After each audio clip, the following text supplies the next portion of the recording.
1983లో తెలుగుదేశం ఆవిర్భవించింది. అప్పటి నుంచి ఇప్పటి వరకు ఒకసారి పరిశీలన చేయండి మీరు. సరే, చిన్న చిన్న దాడులు జరిగాయి, గొడవలు జరిగాయి, ఘర్షణలు జరిగాయి. సరే, చిన్న చిన్న దాడులు జరిగాయి, గొడవలు జరిగాయి, ఘర్షణలు జరిగాయి. మనం చూస్తున్నాం చరిత్రలో స్పాంటేనియస్గా జరుగుతూ ఉంటాయి, మనం వాటిని ఆపలేము. జరిగిన తర్వాత ఉటాహుటిని వెళ్ళి ఆపేస్తారు, పోలీసుగానే జరిగింది. కానీ గత నెల 31వ తారీఖున జరిగినటువంటి, అంతకుముందు 31 తారీఖు జరిగినటువంటి దాడి, నా ఇంటి మీద జరిగినటువంటి దాడి ఏ విధంగా జరిగిందో ఒకసారి రాష్ట్ర ప్రజానీకం ఆలోచించాలని మనం చేస్తున్నాం. ఒకసారి కాదు, 2 సార్లు కాదు, 100 సార్లు ఆలోచించుకోవలసినటువంటి సంఘటన ఇది. చరిత్రలో ఎప్పుడూ జరగనటువంటి అతి ఘోరమైన సంఘటన. 5 గంటలకు దాడి ప్రారంభమైంది. ఎన్ని గంటలకు ముగిసింది? వాళ్ళకి కలుపు వచ్చిన తర్వాత ముగిసింది. 12 తర్వాత ముగిసింది. 10-20 నిమిషాలకు నన్ను అరెస్ట్ చేశారు, నా ఇంటి మీద, నా ఆఫీస్ మీద. కంటిన్యూస్గా దాడి. ఈ సమాజంలో పోలీసు లేదా? పోలీసింగ్ లేదా? ఉంది. ఎక్కడుంది? అక్కడే ఉంది పోలీసులు. పోలీసు బలగాలన్నీ కూడా అక్కడే ఉన్నాయి. పోలీసు బలగాల సమక్షంలో రాజధానిలో, గుంటూరు లాంటి పట్టణంలో, నడిబడ్డులో 5 గంటల నుంచి 12 గంటల వరకు ఏకధాటిగా దాడి జరుగుతుంటే అడిగిన వాడు లేడు, ఆపిన వాడు లేడు. ఎందుకు జరిగింది ఇది? ఈ రాష్ట్ర ముఖ్యమంత్రి కుమారుడు సారథ్యంలో జరిగింది కాబట్టి ఎవడు ఆపలా. అదే ఏదైనా జరిగితే ఆపేసేవాళ్ళు, టకటక పోలీసు వచ్చేవాళ్ళు, లాఠీ చార్జ్ చేసేవాళ్ళు. కానీ ముఖ్యమంత్రే మానిటర్ చేశాడు. సాక్షాత్తు ముఖ్యమంత్రి గారి కుమారుడైనటువంటి లోకేషే మానిటర్ చేశాడు.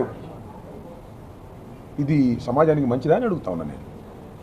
విఘ్నం అయినటువంటి రాష్ట్ర ప్రజానీకాన్ని అడుగుతా ఉన్నా. తెలుగుదేశం కావచ్చు, జనసేన కావచ్చు, మా పార్టీ వాళ్ళే అవసరంలా. ఆలోచించండి, బుర్రలు పెట్టి ఆలోచించండి.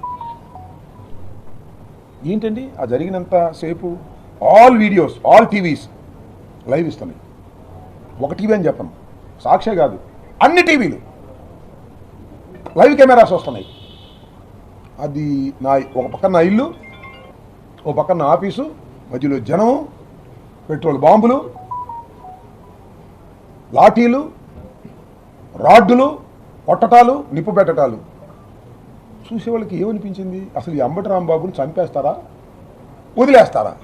This is the suspense. అదృష్టవశాత్తు భగవంతుడి దయ వల్ల వాళ్ళు చంపలేదు. చంపిన దిక్కేముంది? చంపితే ఇవాళ 4 రోజులు దాటిపోయి ఉండేది అంతే.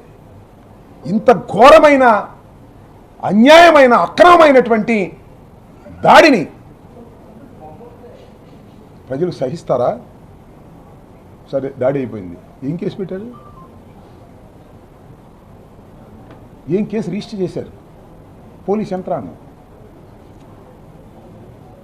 నథింగ్. Station bail.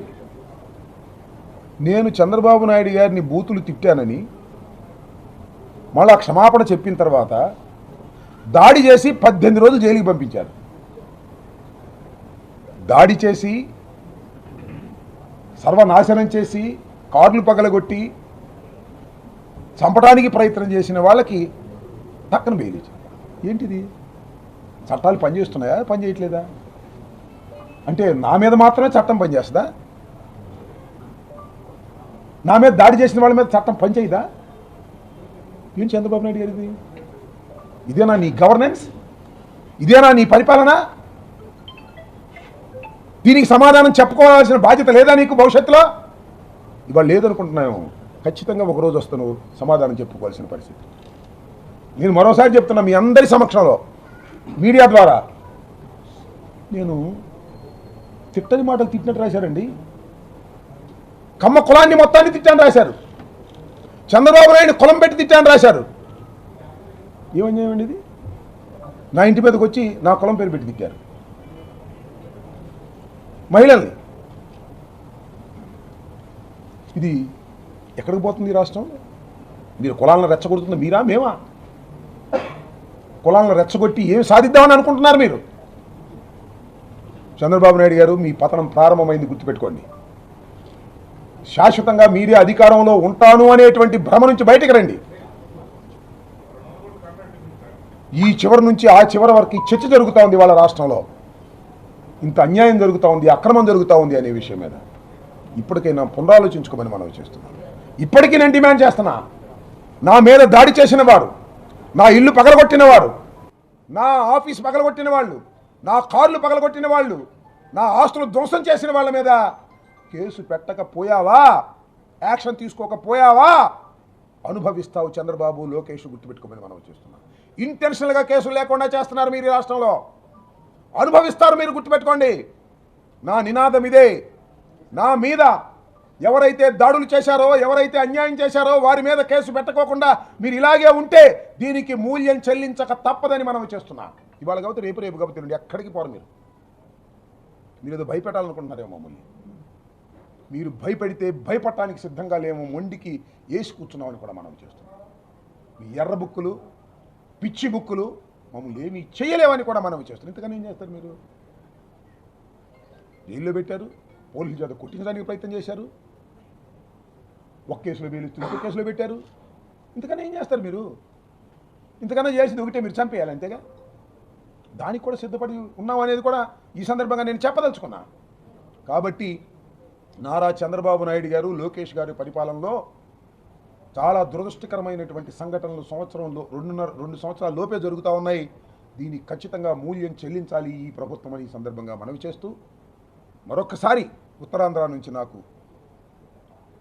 బలంగా, మద్దతుగా, ప్రేమతో, అభిమానంతో, వాలంటరీగా ఎవరు పిలవకోకుండానే కాపు సమాజం మొత్తం కదిలి వచ్చినందుకు నిజంగా నా జీవితాంతం రుణపడి ఉన్నానని కూడా ఈ సందర్భంగా మనవి చేస్తున్నా.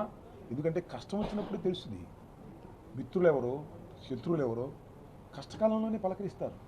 నా కష్టంలోనే నాకు తోడుగా ఉన్న బంధువులు మీరందరూ అని కూడా ఈ సందర్భంగా మరొక్కసారి నా హృదయపూర్వకమైనటువంటి ధన్యవాదాలు వారికి తెలియజేసుకున్నాను.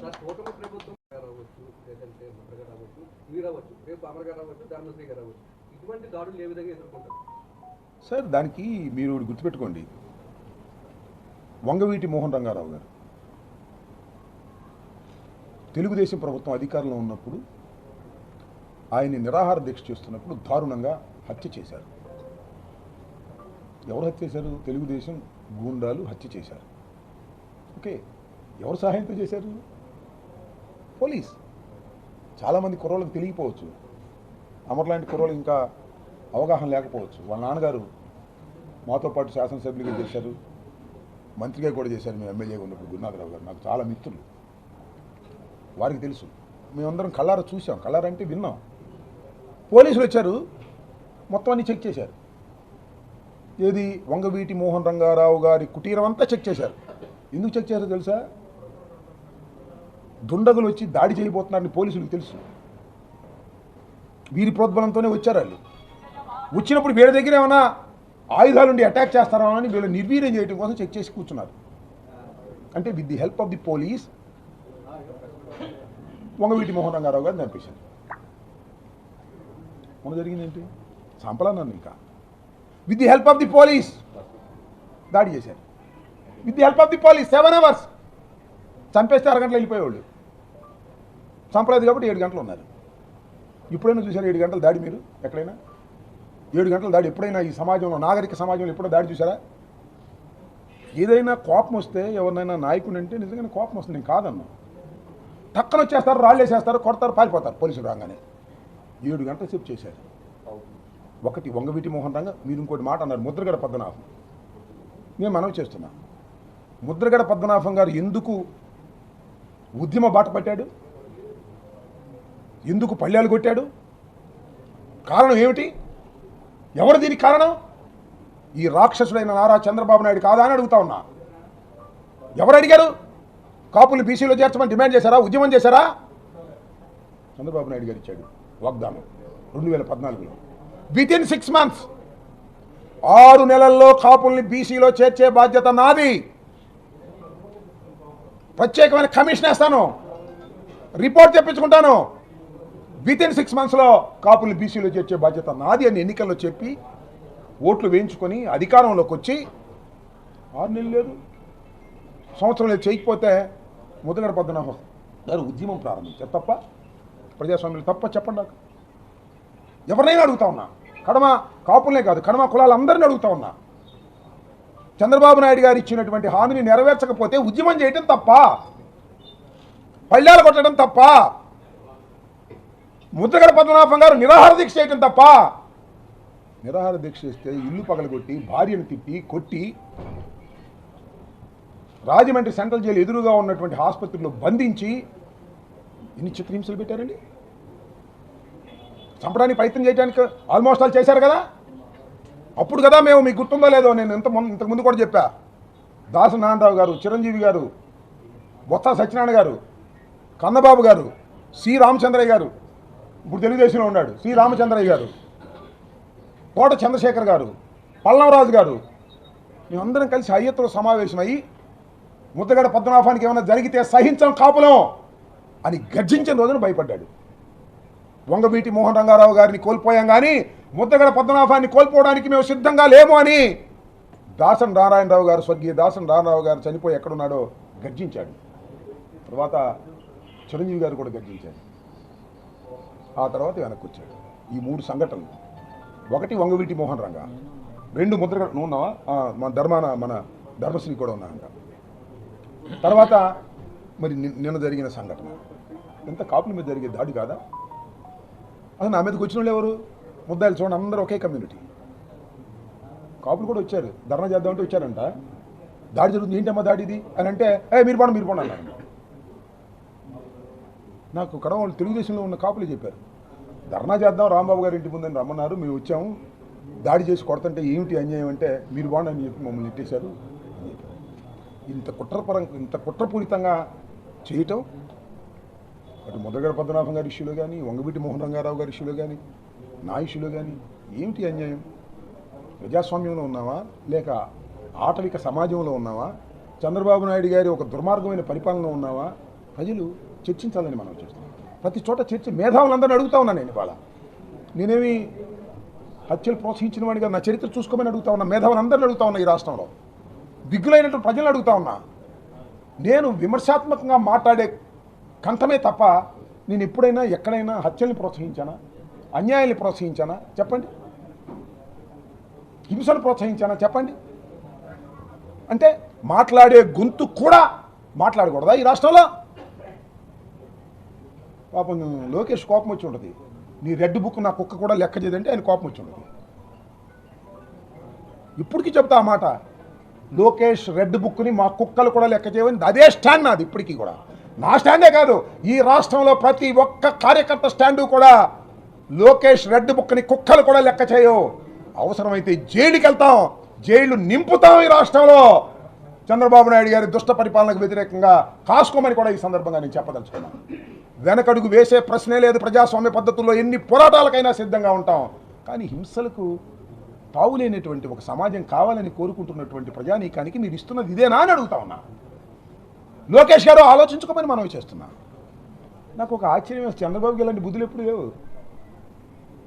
నేను 89 నుంచి రాజకీయాలు ఉన్నా కదా, ఇలా దాడులు చేసే బుద్ధి లేదు. మటలు చెప్పించేస్తాడు కానీ ఎవరికి తెలియకోకుండా ఇలా దాడులు చేసే పరిస్థితి లేదు. ఇది మన సార్కి వచ్చింది, లోకేష్ సార్కి వచ్చినటువంటిది ఈ బుద్ధి.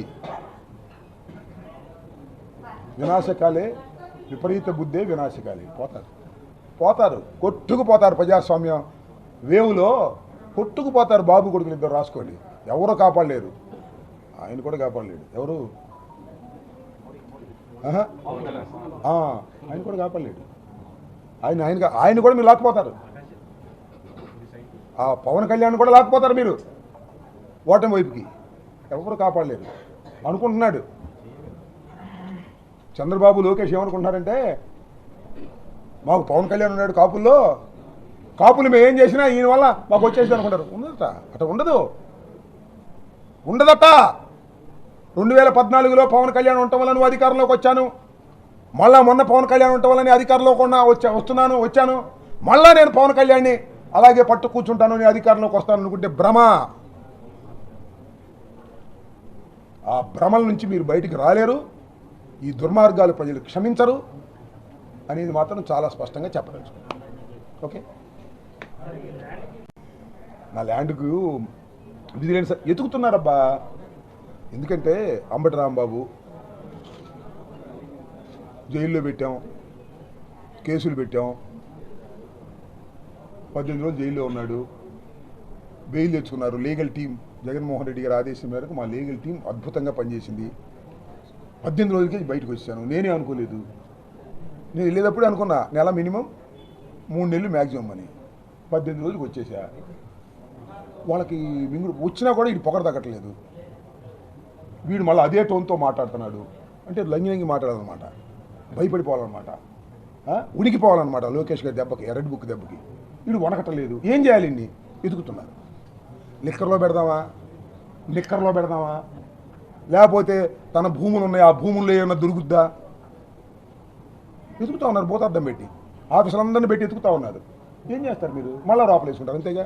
నేను చెప్పామన్నా రాజమండ్రి నుంచి వచ్చేటప్పుడే బ్రదర్ ఇల్లు వస్తానని చెప్పా. అటు అనుకోవడం సార్ అన్నారు. వస్తాం సార్, మళ్ళా ఈ లోకేష్ మళ్ళా మమ్మల్ని జైలుకి పంపిస్తాడు, మేము రెడీ ఉన్నాం, మళ్ళా వస్తామని చెప్పొచ్చా.